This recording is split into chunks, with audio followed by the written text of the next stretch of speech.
Hello friends. आज इस video में हम इलेक्ट्रिकल ट्रांसफार्मर जो कि इलेक्ट्रिकल मशीन्स का पार्ट है से रिलेटेड 25 इंपॉर्टेंट एमसीक्यूज को करेंगे।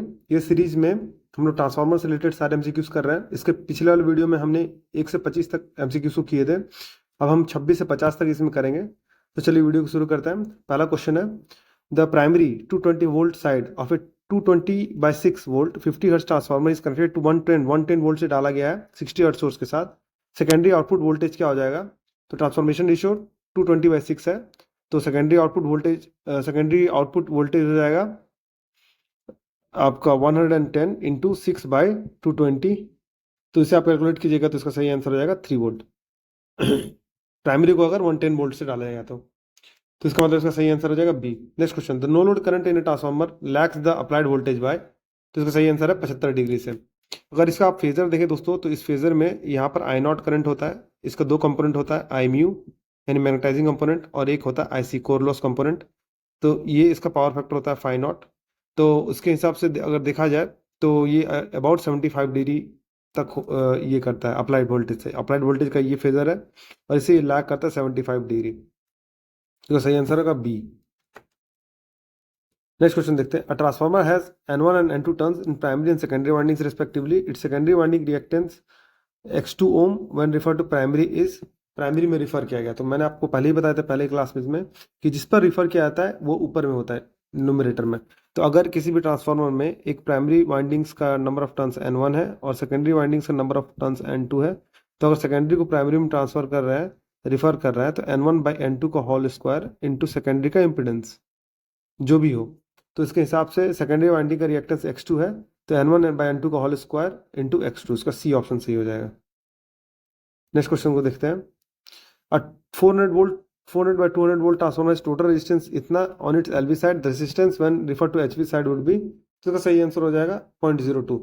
पर यूनिट के केसेस में दोस्तों क्या होता है कि जो पर यूनिट रेजिस्टेंस या रिएक्टेंस है एलवी या एचवी साइड में, वो दोनों इक्वल होता है। तो इसमें क्या होता है कि बेस का वैल्यू चेंज हो जाता है। तो अगर इसको हम लोग एक्सप्लेन ऐसे करें कि सपोज एलवी साइड में है 0.02, यानी कि एलवी का जो मेरा बेस वोल्टेज है वो 200 वोल्ट है। तो इसका मतलब है कि सपोज इसका केवीए रेटिंग दोनों का पी है, तो हम लोग जेड जो लेते हैं रेजिस्टेंस या जेड बेस जो है वो हो जाता है हमारा वी स्क्वायर, जिस साइड पे हम लोग लेते हैं। सपोज एल वी साइड में ले रहे हैं तो एल वी साइड का बेस हो जाएगा V square L V divided by P. तो इसका मतलब है ये हो जाएगा 200 का whole square divided by P Z base. अब टोटल रेजिस्टेंस अगर निकालना है तो इसको हम लोग पर यूनिट से मल्टीप्लाई कर देंगे, तो पर यूनिट में वैल्यू 0.02 हो गया, ये वैल्यू है। अब इस वैल्यू को अगर हम लोग एच वी साइड में रिफर करते हैं तो N/N/HV का whole square number of turns से रिफर करते हैं और वो उसका टोटल वैल्यू निकलता है। अब उसका पर यूनिट निकालने के लिए उसके बेस वैल्यू पे यानी 400 का whole square divided by P, वो उसका बेस वैल्यू हो जाएगा और उसको हम लोग कैलकुलेट करेंगे तो सेम वैल्यू आएगा। यानी कि इससे यही पता चलता है कि पर यूनिट वैल्यू में रेजिस्टेंस इक्वल होता है। तो इसका मतलब सही आंसर हो जाएगा ए। नेक्स्ट क्वेश्चन है, the leakage flux in a transformer depends upon. किस पर डिपेंड करता है? लोड करंट पर डिपेंड करता है। तो ये लोड करंट पर डिपेंड करता है, लेकिन वोल्टेज पे, फ्रीक्वेंसी पे और पावर फैक्टर पे, इस पे इंडिपेंडेंट होता है। नेक्स्ट क्वेश्चन है, the useful flux of a transformer is 1 weber when it is loaded at 0.8 power factor lag then its mutual flux. तो उसका म्यूचुअल फ्लक्स क्या हो सकता है? वो डिक्रीज हो जाता है 0.99 मिली वेबर पे। नेक्स्ट क्वेश्चन देखते हैं, if in a transformer PC core loss होता है, PSC full load ohmic loss होता है, maximum kVA delivered at to the load at maximum efficiency. Maximum efficiency पे देखना is equal to rated kVA multiplied by. अब maximum efficiency के case में दोस्तों हमें पता है कि जो कोर लॉस होता है वो होता है M square into copper loss. ये मैक्सिमम एफिशिएंसी का केस है। तो अगर हम इसमें एम को कैलकुलेट करेंगे तो लोडिंग हमें निकलता है P copper loss divided by P core loss divided by P copper loss का अंडर रूट, यानी कि ये फैक्टर निकलता है। तो इस लोडिंग पे यानी एम, इस लोडिंग पे एफिशिएंसी मैक्सिमम होगा और उस लोडिंग को हम लोग कैसे निकालते हैं? Under root PC by PCU. Next question, the two transformer of the same type using the same grade of iron and conductor materials are design to work at the same flux. दो transformer को लिया गया है, same grade iron और conductor material use करते हैं, same flux और current density पे, यानी कि जे करंट डेंसिटी सेम होगा दोनों ट्रांसफार्मर केस में और सेम फ्लक्स होगा 5, but the linear dimension of the को 1 और 2 times the other in all aspects, यानी कि लेंथ और विड्थ दोनों, यानी कि एरिया जो है वो 4 टाइम्स हो जाएगा the ratio of kV rating of the two transformer closely equals to. अब हमें निकालना है कि क्या होगा इसके केस में। तो एरिया सिंस डबल हो जाता है, 4 टाइम्स होता है दोस्तों।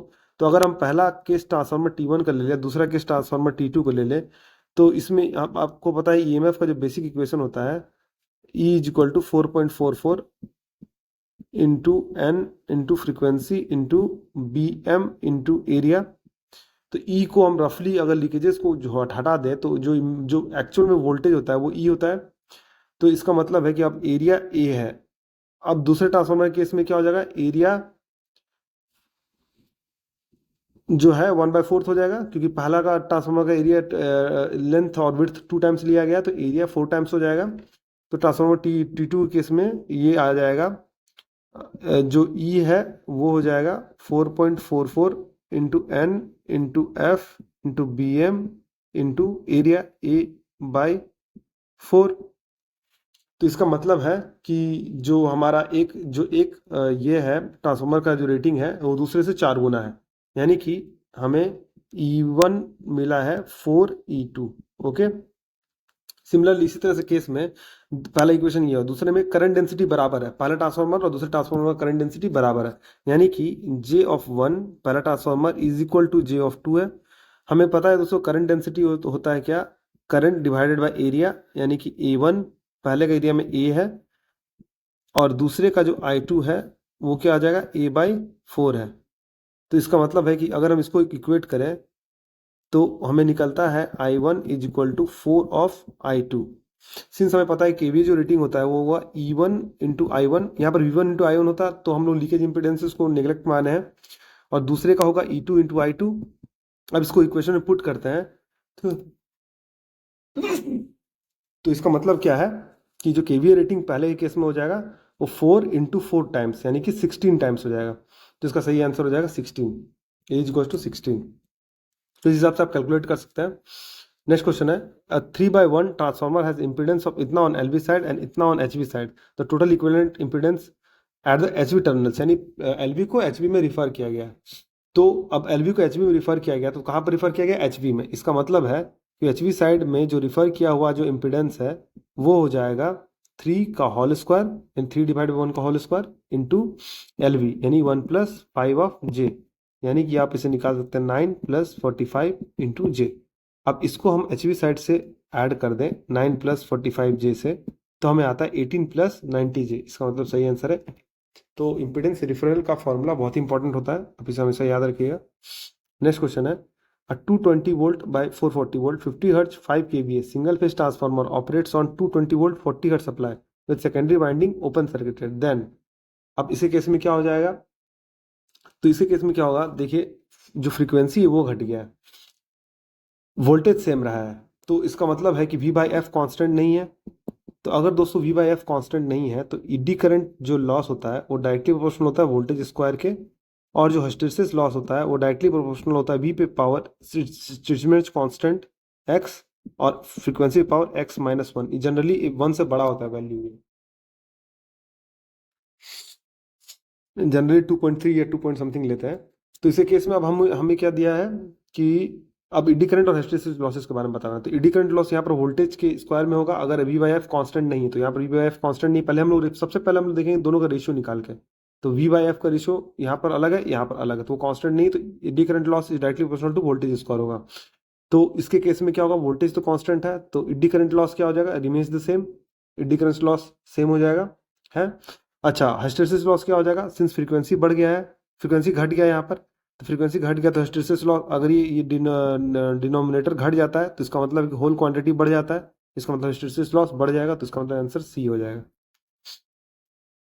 नेक्स्ट क्वेश्चन देखते हैं, the hysteresis and eddy current losses of single phase transformer working on 200 volt 50 hertz supply PH and P respectively, the percentage decrease in these when operated on 160 volt 40 hertz. तो फिर again हम लोग इसमें V/F ratio निकालते हैं, इसका मतलब है कि 200 डिवाइडेड बाय 50 और 160 डिवाइडेड बाय 40, दोनों केस में जो रेशियो है दोनों के केस में 4 आता है, इसका मतलब V/F कांस्टेंट है।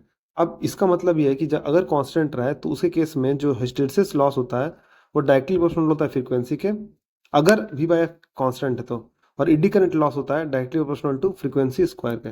तो अब हम देखते हैं percentage decrease in this when operated in 40 hertz, यानी 50 से 40 कर दिया गया है। तो इसका मतलब है कि हिस्टैरिसीस लॉस कितना डिक्रीज करेगा, डायरेक्टली प्रोपोर्शनल है तो 50 माइनस 40 डिवाइडेड बाई 50, यानी कि 20% अप्रोक्सीमेटली। अगर आप पहले ऑप्शन से जाएं तो इसका आंसर बी सही है। आप सेकंड ऑप्शन फ्रीक्वेंसी स्क्वायर में निकाल के आप कैलकुलेट कर लीजिएगा तो ये यही आएगा, इसका मतलब बी ऑप्शन सही है। For single phase transformer, RE is the total equivalent resistance, X is the total equivalent leakage reactance, PC core loss, the load current at which maximum efficiency। तो लोड करंट तो maximum efficiency case में हमें बताया है कि जो core loss होता है वो कॉपर लॉस के इक्वल होता है ना। तो इसका मतलब है कि M square into P of copper loss होगा।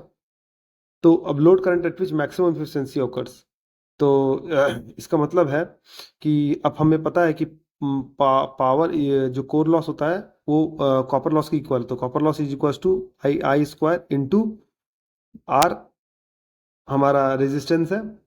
तो इसके हिसाब से हमारा जो आई है is equal to under root P C by R होगा। तो इसका मतलब है कि इसका सही आंसर हो जाएगा A, P C by R E. इस हिसाब से आप कैलकुलेट कर सकते हैं। तो हमेशा याद रखिए मैक्सिमम एफिशिएंसी केस में कोर लॉस और कॉपर लॉस दोनों बराबर होता है। Maximum efficiency of a transformer occurs at 80% of the full load. Its copper loss and ohmic loss for this transformation ratio PC by POH। तो maximum efficiency 80% loading, यानी कि m is equal to बताया गया है 0.8। तो इसका मतलब है कि PC बाय POH हमें पता है m स्क्वायर होगा, यानी कि 0.8 का होल स्क्वायर हो जाएगा, यानी कि 0.64। सी ऑप्शन सही है। आइए देखते हैं नेक्स्ट क्वेश्चन को। The frequency of supply voltage of transformer at no load is increase. Frequency बढ़ा दिया गया है but the supply voltage is fixed. Supply voltage को फिक्स किया गया था, यानी कि V by F ratio constant नहीं है इसमें, क्योंकि वी को तो कांस्टेंट रखा गया लेकिन एफ को बढ़ा दिया गया है। तो अब इड्डी करंट लॉसेस के बारे में पूछा गया। तो अब आप लोगों को पता है अगर V by F ratio constant नहीं है तो हिस्टैरिसीस लॉस होगा वो डायरेक्टली प्रोपोर्शनल हो जाएगा वो voltage of power X divided by frequency power X minus one, और eddy current loss directly proportional होगा वी स्क्वायर। तो हमें क्या है कि सप्लाई वोल्टेज फिक्स रखा गया है, इसका मतलब ED current loss remains constant होगा। तो इसका मतलब है इसमें पहला जो ऑप्शन है, देखा जाए इसमें कौन कौन सा ऑप्शन सही है। तो इसमें ED current loss remains constant ये तो सही है, लेकिन हिस्टैरिसीस लॉस इंक्रीज होगा नहीं, फ्रीक्वेंसी को इंक्रीज किया गया है तो ये कांस्टेंट क्वांटिटी को अगर इंक्रीज करेंगे तो एच घट जाएगा। तो ये पहला ऑप्शन गलत हो जाएगा। Next question, eddy current loss remains constant but hysteresis loss decrease, ये सही है। Magnetising current increases but core loss current decreases. Magnetising current क्या होता है, आई एम होता है। तो अब magnetising current is equal to voltage divided by X of M. X of M का वैल्यू क्या होता है दोस्तों, 2 पाई एफ इंटू एल। वो फ्रीक्वेंसी पर प्रोपोर्शनल होता है। अगर इसको इस डिनोमिनेटर क्वांटिटी में अगर फ्रीक्वेंसी को बढ़ा दिया जाए तो मैग्नेटाइजिंग करंट क्या हो जाएगा, घट जाएगा। तो इसका मतलब तीसरा ऑप्शन गलत हो जाएगा हमारे पास। तो मैग्नेटाइजिंग करंट दोनों डिक्रीज कर जाएगा, कोरलोस करंट भी डिक्रीज करेगा। इसका मतलब 4 ऑप्शन सही है, बी ऑप्शन सही है, 2 एंड 4 सही है। आइए नेक्स्ट क्वेश्चन देखते हैं। The voltage applied to a transformer primary is increase keeping V by F constant. अब वी बाई एफ कॉन्स्टेंट रखा गया है तो इसका मतलब है कि वी बाई एफ को अगर कॉन्स्टेंट किया जाए, वी को बढ़ा दिया जाए, इसका मतलब फ्रीक्वेंसी को भी बढ़ाया गया है with is the core loss. अब इसके केस में कोर लॉस क्या हो जाएगा, तो कोर लॉस क्या होगा, और आई एम का वैल्यू 2 पूछा गया है। तो core loss P is equal to hysteresis plus eddy current loss होता है। तो अगर इसको कांस्टेंट रखा गया तो ये डायरेक्टली प्रोपोर्शनल हो जाएगा frequency square hysteresis of frequency के, और AD current loss frequency square के डायरेक्टली प्रोपोर्शनल हो जाएगा अगर हम लोग उसको K1 और K2 से डिनोट करते हैं। तो इसका मतलब है कि फ्रीक्वेंसी को बढ़ाया गया है क्योंकि वी को भी बढ़ाया गया है, तो फ्रीक्वेंसी को भी बढ़ाया गया और तभी वी बाई एफ कॉन्स्टेंट होगा। तो फ्रीक्वेंसी को बढ़ाया गया तो इसका मतलब टोटल कोर लॉस बढ़ेगा। तो इसका मतलब है कि कोर लॉस क्या हो जाएगा, इंक्रीज हो जाएगा, है ना। और आई एम रिमेन कॉन्स्टेंट, क्योंकि आई एम रिमेन कैसे कॉन्स्टेंट होगा, क्योंकि वोल्टेज को भी बढ़ाया गया तो I M is equal to voltage divided by 2 pi F into L होता है। अब since V by F ratio constant रखा गया है तो इसमें एल तो कॉन्स्टेंट ही होता है, इसका मतलब आई एम कॉन्स्टेंट रहेगा, इसका मतलब डी ऑप्शन सही हो जाएगा। नेक्स्ट क्वेश्चन है 4 kVA 400 by 200 volt one single phase transformer has leakage impedance इतना दिया है per unit. This leakage impedance in ohms when refer to HV side. अब HV साइड में रिफर किया जाता है, तो HV साइड में रिफर किया गया है तो HV साइड का टर्न रेशियो है 400 डिवाइडेड बाई 200 यानी 2, उसका whole square into 0.02 plus J into 0.04। अगर आप इसको कैलकुलेट करते हैं तो ये आता है ए, इसका मतलब ये ऑप्शन सही है। नेक्स्ट क्वेश्चन है, as the load on transformer increase the core losses. तो कोर लॉस क्या डिपेंड करता है, नेचर ऑफ द लोड पे डिपेंड करता है। अगर इंडक्टिव है कैपेसिटिव है तो उसके हिसाब से कोर लॉस चेंज हो जाएगा, तो डी ऑप्शन सही है। For the system shown in figure C44, ये जो फिगर है उसमें the phase relation of current I with respect to voltage AB। अब हमें यहाँ पर एक प्योरली इंडक्टिव लोड दिया गया है।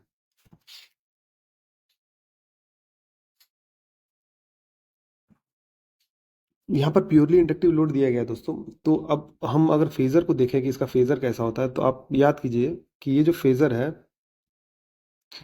ये फेजर अगर हम ड्रॉ करते हैं तो यहाँ पर हमारा आई नोट होता है, यहाँ पर जो है I2 करंट होता है। अब सिंस इंडक्टिव लोड है, प्योरली इंडक्टिव लोड है, तो इसके अक्रॉस जो वोल्टेज होगा उसको करंट जो है 90 डिग्री से लैग करेगा, तो ये I2 शिफ्ट हो जाएगा इधर। अगर प्योरली इंडक्टिव लोड है तो ये 90 डिग्री हो गया यहाँ पर प्योरली इंडक्टिव लोड में, तो ये I2 यहाँ पर शिफ्ट हुआ। ये यहाँ पर V1 है, तो V1 VAB V1 है वोल्टेज, V अप्लाइड वोल्टेज, तो इसके बीच में फेज डिफरेंस कितना हो जाएगा 90 डिग्री का। और 90 डिग्री क्या होगा, लीड हो जाएगा, यानी I जो है V को 90 डिग्री से लीड करेगा अगर इस डायरेक्शन से लिया जाए तो इसका मतलब है कि 90 डिग्री लीड, इसमें कि बी ऑप्शन सही है। नेक्स्ट क्वेश्चन है, two transformer X and Y with identical rating and dimension have 0.8 mm and 1.2 mm thickness lamination respectively. If RC and XM are the magnetizing branch parameters in the equivalent circuit, then तब उसे case में क्या हो जाएगा, उसी case में इसी case में दोस्तों हो जाएगा कि सी ऑप्शन सही हो जाएगा, यानी exam value in both likely to be equal होगा, but RC of X is likely to be lower than RC of Y. ये क्यों होगा, क्योंकि कोर लॉस कम हो जाएगा लेमिनेशन का थिकनेस कम होने से, तो इसका मतलब है कि आरसी का वैल्यू कम हो जाएगा। अगर कांस्टेंट करंट को देखा जाए तो इसमें सी ऑप्शन सही हो जाएगा।